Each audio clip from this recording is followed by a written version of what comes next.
Yo les postes, bienvenue dans cette nouvelle vidéo les postos. Le FC Barcelone est peut-être en train de faire le meilleur mercato d'Europe à l'heure actuelle. Après l'arrivée de Christensen en provenance de Chelsea, défenseur central, gratuitement pour 0 €, le FC Barcelone a enchaîné avec l'arrivée de Franck Kessié au milieu de terrain, du Milan AC, arrivé aussi pour 0 € gratuitement en fin de contrat.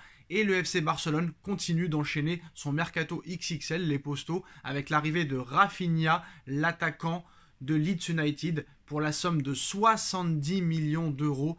Et ce soir, les postos, accord total entre le Bayern de Munich et le FC Barcelone pour l'arrivée de Robert Lewandowski au Barça pour 45 millions d'euros, les postos.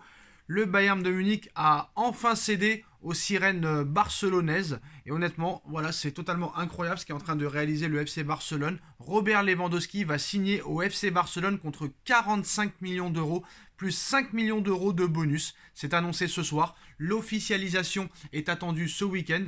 En plus de Pierre-Emerick Aubameyang, Ferran Torres et la prolongation d'Ousmane Dembélé, le FC Barcelone est en train de se construire très clairement une grosse équipe. Mais là maintenant, le FC Barcelone va devoir vendre des joueurs. Frenkie de Jong devrait rejoindre la Première Ligue et Manchester United pour 80 millions d'euros, voire 85 millions d'euros. On a vu que Eriksen vient de rejoindre Manchester United aussi au milieu de terrain.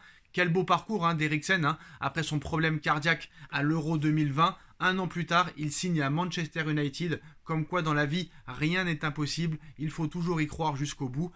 Mais là, franchement, le mercato qu'est en train de faire le Barça, c'est quand même assez incroyable. Et là, honnêtement, Xavi va avoir une équipe assez impressionnante. Que ce soit en défense, au milieu de terrain, en attaque, c'est quand même pas mal. Surtout en attaque et au milieu. Après, en défense, c'est sûr qu'il va falloir encore peut-être se renforcer du côté du FC Barcelone. Est-ce que le FC Barcelone peut prétendre à une grosse saison l'année prochaine? Est-ce que le FC Barcelone peut battre le Real Madrid et l'Atlético Madrid en Liga espagnole? Est-ce que le Barça a une chance d'aller très loin en Ligue des Champions? Attention quand même au Barça l'année prochaine, parce que là c'est en train de vraiment de se bâtir une très grosse équipe. J'aurais jamais cru un jour voir Robert Lewandowski dans le schéma tactique de Xavi et du FC Barcelone. Donc là ça veut dire que devant il y aura quand même des mécontents, parce que je pense que Xavi va jouer en 4-3-3.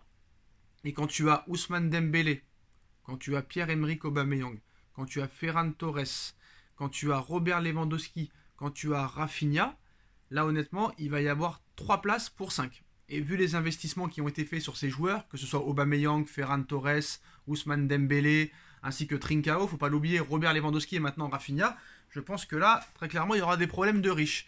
Xavi va avoir mal de tête. En tout cas, voilà, le Paris Saint-Germain n'a pas été plus intéressé que ça, parce que Robert Lewandowski voulait absolument rejoindre la Liga et le FC Barcelone. C'est quand même cher pour un joueur de 34 ans, dont il restait 1 an de contrat. C'est très très cher. Lewandowski quand même, je pense que c'est un bon investissement quand même, parce que vu le corps qu'il a, vu le physique qu'il a, vu l'état d'esprit qu'il a, vu les statistiques qu'il a sur ces 2 dernières années, c'est quand même un bon investissement, mais ils le revendront jamais. Comme Pierre-Emerick Aubameyang, ils le revendront jamais. Ousmane Dembélé a prolongé que 2 ans. Est-ce que c'est pour le vendre l'été prochain? Ça aussi, il faut cogiter un petit peu. Mais c'est vrai que le Barça est en train de faire un très très gros mercato, un petit peu comme Chelsea aussi. Bon, là maintenant on va parler un petit peu aussi de monsieur Tebas, qui critique le Paris Saint-Germain et Manchester City, alors que le Barça vraiment là dépense sans compter, alors qu'ils ont de très très gros problèmes financiers. 1 milliard d'euros de dettes brutes, 500 millions de dettes nettes. Bon, je vais pas me répéter, Léo Messi est parti, Griezmann est parti, Suarez est parti, Neymar est parti, d'autres joueurs sont partis aussi, il y aura la vente de Jong, mais c'est très loin de couvrir toutes les dettes qu'a le FC Barcelone. Est-ce que le fair play financier existe encore? J'ai l'impression que non, très clairement.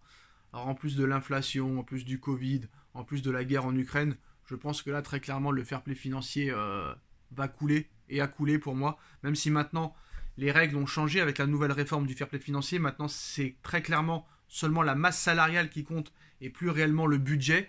Donc voilà ce qui se passe. On arrive maintenant à ce que les clubs font n'importe quoi. Donc maintenant, tous les clubs vont pouvoir dépenser sans compter, j'ai envie de te dire. Et les grands clubs ne seront jamais sanctionnés. Alors on va pas se mentir, Manchester City, ils ont été sanctionnés il y a 2 ans de 2 ans de suspension de Ligue des Champions et d'Europa League, de toute compétition européenne. Et on a vu que le TAS, tribunal arbitral du sport, a relaxé Manchester City parce qu'on sait que ces clubs-là, économiquement, sont trop puissants. Le Barça, le Real Madrid, Manchester United, Manchester City, Chelsea, Liverpool, Arsenal, le Paris Saint-Germain, l'Inter de Milan, tous ces clubs-là sont trop puissants, même la Juventus, même la Juventus de Turin. Ces clubs-là sont trop puissants pour qu'on les sanctionne et qu'on les prive de Ligue des Champions, très clairement. Parce qu'on a vu que le Real, le Barça et la Juve ont participé au projet Super League.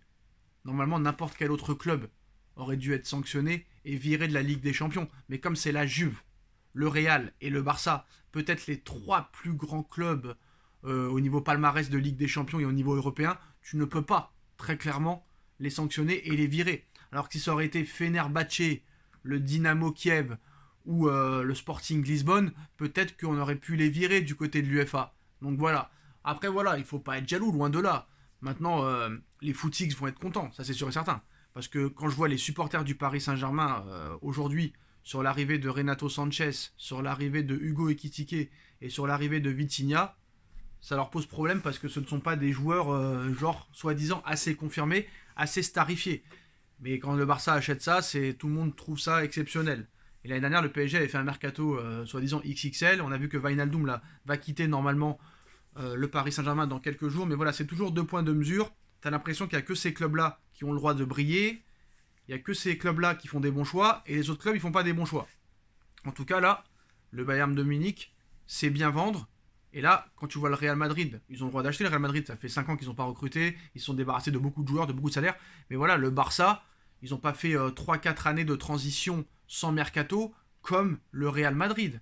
Le Barça, quand même, j'ai envie de te dire, ils ont peur de rien. Quand tu as 1 milliard de dettes, 500 millions de dettes nettes, et que tu achètes déjà presque 130 ou 140 millions d'euros de recrutement, plus les mercatos hivernales, on arrive à 200. C'est quand même assez incroyable. Donc voilà les postos en tout cas. Robert Lewandowski, l'attaquant polonais, va rejoindre le FC Barcelone. Accord total ce soir entre le Barça et le Bayern. Un accord a été trouvé à hauteur de 45 millions d'euros plus 5 millions d'euros de bonus. Les autres infos, les postos, au travers des négociations avec l'Inter pour Skriniar, le PSG veut envoyer un message à toute l'Europe, c'est la fin des dépenses sans compter. Luis Campos veut que tout le monde comprenne que le Paris Saint-Germain a certes les moyens, mais qu'il ne fera plus de cadeaux, que ce soit au niveau des ventes et au niveau des arrivées. Donc voilà. Christophe Galtier a confirmé aussi que Marquinhos sera capitaine de l'équipe pour la saison à venir. On a vu aussi que dans les prochains jours, les arrivées comme les départs devraient s'accélérer. Wijnaldum va quitter le Paris Saint-Germain normalement. Alors on a vu que Christophe Galtier a donné une interview à l'équipe aujourd'hui.